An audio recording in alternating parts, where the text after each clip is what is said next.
Welcome to Channel 18 and our discussion this morning with the Harwich Conservation Trust. Matt Cannon, way over on the right there, is the outreach coordinator. And to my immediate right, Michael Lach is the executive director. And Michael, during the past couple of weeks, you lost your executive director. Our president. President Yeah. of the Conservation Trust. And that was a big loss, right? Absolutely, yeah. Thanks for remembering Bob Smith with us, Paul. Bob was a founding trustee, not only the president since the trust's founding, which was created thanks to his vision in collaboration with his fellow trustees at the time, but really he was the one that really started the creation of the local land trust we've come to know and appreciate as Harwich Conservation Trust. Way back in 1988, it's interesting to reflect what was happening back then. There was a massive push for development in the 80s. There'd been a development boom in the 70s as well, early on, but it was pretty much in the 80s. That's where we saw a lot of the land consumed. There's a picture of Bob there. You can see, he led with a clear vision for preserving land to protect woods, water, and wildlife, our shared quality of life that was threatened by overdevelopment at the time. And, we've seen development pulses since then. Now, obviously, we all need places to work and live and shop. We need a balance of growth and environmental protection. But we've seen things out of balance. One of the most striking ways that lack of balance has been felt is through the focus on wastewater management, right? It's in headlines almost every day, it seems, especially the projected price tag Cape-wide of anywhere from $4 to $8 billion. Wow. Billion with a B. Yeah. And that's, of course, to remediate the nitrogen that has flowed from too many septic systems in our porous sandy soil. Bless you. The nitrogen is ending up in our coastal waters and essentially, to simplify things, polluting our local waters. And it's a real burgeoning problem and one that's going to cost all of us together as a community, not only in Harwich, but Cape-wide. We're going to be dealing with this for decades to come. But we still know, bless you, we still know that there are many places, special places that have been preserved over the decades, and there are more yet to preserve. Yes. And so maybe one way to reflect on Bob's legacy and his leadership and guidance over the years is to talk about some of the pieces in the Open Space Hall of Fame, some of the parcels, the destinations that he and his fellow trustees have helped preserve. But again, Bob, sort of captain of the HCT ship, navigating, if you will, those waters of negotiation and He was a lawyer too, wasn't he? yeah, Yes. well-respected real estate attorney primarily. And so not only was he the president and founder of HCT, but also he was really the go-to lawyer, the go-to architect of the legal documents that are needed in these land transactions, deeds and purchase and sale agreements and other contracts that are required for preserving these special places. So, we miss him dearly, but we're grateful for the legacy he has left everyone in terms of better protected water, whether it's drinking water or ponds or coastal waters, wildlife habitat, walking trails, scenic views, all of those environmental values, the combination of which really help create the quality of life we know and enjoy and love here. We have some wonderful photos contributed by our different volunteers over the years of some of the places that Bob in particular helped make possible as preserved places, and we'll have a look at some of them.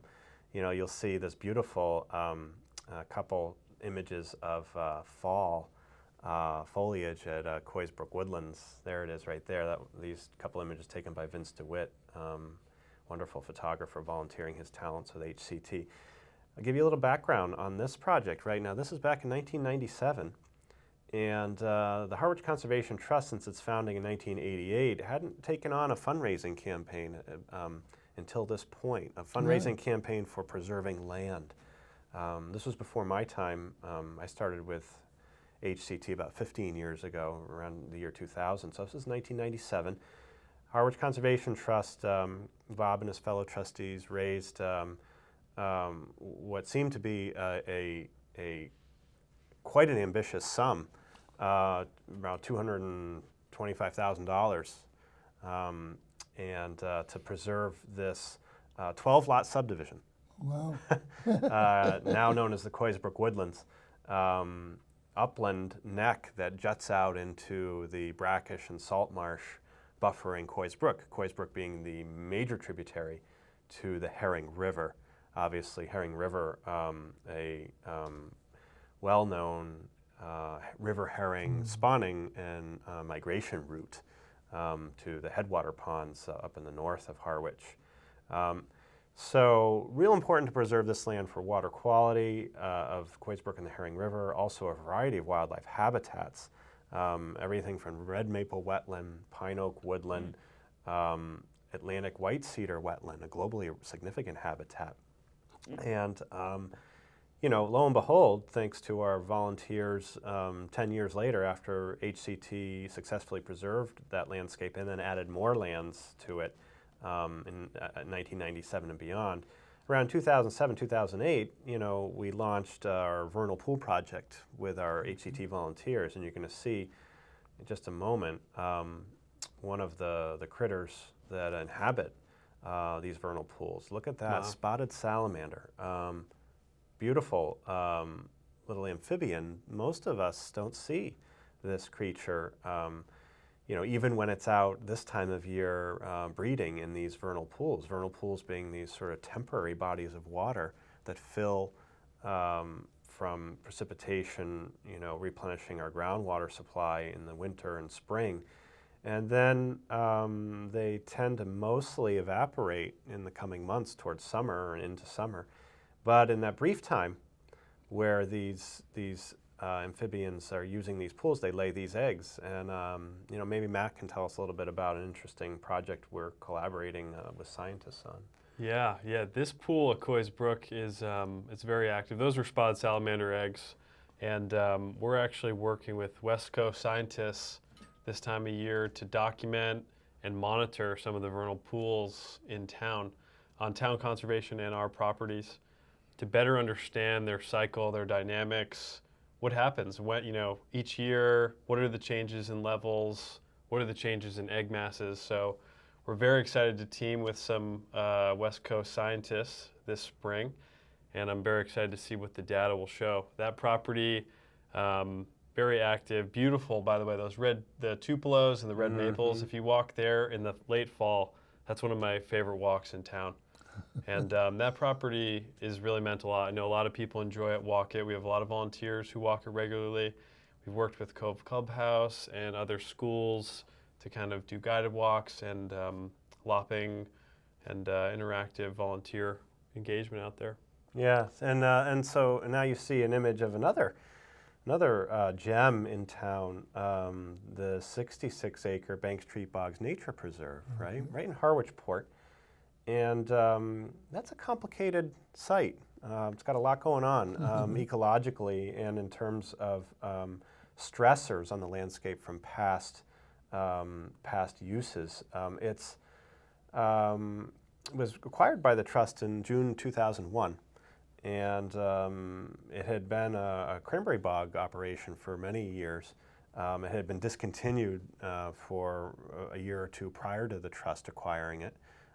But the Trust, for several years thereafter, continued to research whether all or a portion of the property might be viable for continued cranberry production. But cranberry prices were low, as they've continued to be through the past several years.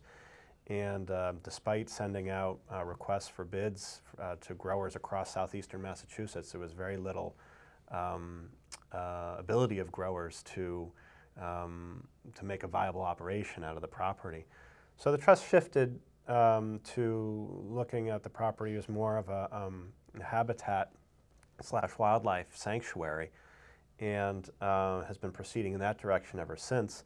Most recently, over the past 4 years, partnering with the state's Division of Ecological Restoration to look at a landscape level, a holistic approach to restoring some of the ecological functions that might have been diminished over time. There'll be more on that in the coming months and years. But really, Bob's leadership helped work toward an agreement with the property seller at the time, and make sure we have that property now as a beautiful set of walking trails and some other citizen science projects. I know Matt's been involved with the nest box monitoring in particular. Bird nest box monitoring, another great volunteer program that happens at Bank Street Bogs, partnering with the Cape Cod Bird Club. We have 45 nest boxes out there. It's been very successful over the years. A lot more eastern bluebirds, which are important species, some tree swallows, some other important species. At the property, we've also had a lot of guided walks. We've worked with the library on some interactive education lessons. We have a beehive there. We've had the music and art stroll, which we plan to have again this year, which is a big success. And I know Bob really enjoyed that this year. So I think that property really has had a lot of activity, and it's important to be right in the heart of Harwich Port. Yeah, it's wonderful. It's a wonderful spot. Yeah. Very good. And then we have another site we'd like to mention, in relation to Bob and his vision and leadership. The D. Isabel Smith Monomoy River Conservation Lands. You'll see a few images showing the property in successive seasons. This one being in the summer. You're looking roughly west from Route 28, just as you cross the Harwich-Chatham border near the head of Pleasant Bay, so-called. You're looking right down Muddy Creek / Monomoy River. That's a shot in the autumn. You can see the changes there. Now that whole right hillside there in the image, that rolling woodland, just sort of rolling down to the water there, that was at risk of a multi-lot subdivision, 42 acres, all upland. So you can imagine that's the same site in the winter, and that was at risk in the years 2000 to 2003. Another big development pulse across the Cape. It was actually on the market for $8 million at the time. And we worked with the property owners, the Shea family, closely in collaboration with the town, as well as the Trust for Public Land, a national land preservation organization. And Bob and also Isabel Smith, for whom the property is named after, Isabel being not only a founding trustee alongside Bob of Harwich Conservation Trust way back in 1988, but also chair of the town's Real Estate and Open Space Committee at the time.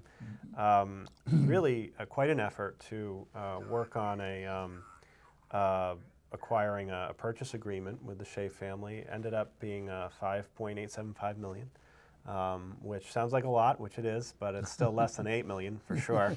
And really valuable piece of property because of its water quality protection of Muddy Creek. Now, Muddy Creek, of course, is the focus of a culvert restoration project ongoing, that by this time next year there will be a bridge probably in place, allowing more natural tidal flow. So in combination with the land that was preserved at the end of 2003 through the Save Monomoy River campaign, the 42 acres, which is now the D. Isabel Smith Monomoy River Conservation Lands, plus this bridge project that's going in on Route 28 on the Harwich-Chatham line, there'll be the chance for tremendous water quality improvement in Muddy Creek and restoration of many species that have since gone missing over the years because of, again, too much nitrogen pollution from septic systems in the watershed. So, again, one of Bob's legacies that we all benefit from, forever. So we're grateful for everything that he's done with us, with the Harwich Conservation Trust to preserve lands we love and the community we share. We also know that the property is important in terms of wildlife habitat and archaeological potential, specifically Native American history. And we've had a partnership with Native Land Conservancy, and I know Matt's been involved with that project, the 3-Walk series. Yeah, that was a very successful series. Tri-town with Chatham, Harwich, Orleans, looking at kind of European interactions with the native peoples, the Monomoics, and 3-part series, very successful. Todd Kelly and a representative from the Native Land Conservancy, a Wampanoag, and I hope that could continue in the future. There is so much rich history there that we were really lucky to have preserved in that area. Yeah. Very good. Yeah. So, you know, we remember Bob. We thank him, and you know, as I reflected recently, you know, if you're ever out for a simple walk in the woods, you know, and you're in search of, you know, solitude or solace or serenity, we know that Bob walks with us. So we thank him. Well, it was a very nice memory of Bob that you gave him, and so we all can share in that. And so, but I have a question for Matt. These vernal pools, do you have any expectations of what these eggs are going to show? As far as other years, it looks pretty similar. I think they're all pretty healthy, the ones that have been certified in the past. Okay. So we expect to see some wood frogs hatching probably right about now, and hopefully some more spotted salamanders, green frogs. I mean, yeah. Okay, and what do you expect from them? In terms of? In terms of what they may find. Oh, this team of scientists? Yes. Oh, that's a good question. That'll be really interesting to find out, because we've had no one's really monitored vernal pools before around here. So we'll learn season to season when the pools fill, when they go away, how that changes year to year, temperature, when the eggs start coming out. Is there a certain temperature, water, air temperature that they like to? How long does it take for them to turn into frogs and salamanders? So there's a lot of great info that we don't know that we're excited. Yeah. And the only area you didn't mention where Bob Smith might have had a contact with was the Pine Street area. Pine Street area. The most recent acquisition that you made. Oh, the Pleasant Bay Woodlands? Pleasant Bay Woodlands. Pleasant Bay Woodlands, absolutely, yes, yeah, for sure. You know, he was right there the whole way through, thank goodness. You know, and that was quite an effort to undertake, preserving those 49 acres just 1,000 feet back from Round Cove on Pleasant Bay. Yeah. Again, we're grateful to him, you know, ongoing. You know, I guess there's a lot of paperwork to do with these things. Absolutely, absolutely, yeah. And again, he was right there with us the whole way through. And you know, I'm grateful that he was able to see that project and come to a successful conclusion. And you know, again, we keep him in our hearts as we strive to save more special places. Well, of course. Yeah. Now, Matt, I don't know whether you're all through with the vernal pools, but Matt told me that you might have something to say about those. Oh, even more about the vernal pools? Yeah. Oh, we're not quite done, I don't think, but we did last week. We just certified 3 vernal pools, actually, on the property you were just mentioning. Oh, yeah. Our 49 acres we saved last year. So that goes to show how important that area is as well. 3 vernal pools saved, and hopefully they'll be certified. I don't know. If more come up, we're always willing to hear if you know of some in your backyard. How More many than willing vernal to come pools out. do you have now? She's over 40. 40, You know, I before. know that when you first started, you had just a few, didn't No, you? you're absolutely right. Good, Yeah. good memory. Yeah. Before the HCT volunteers started this vernal pool certification project, there were only 5 certified. Yeah.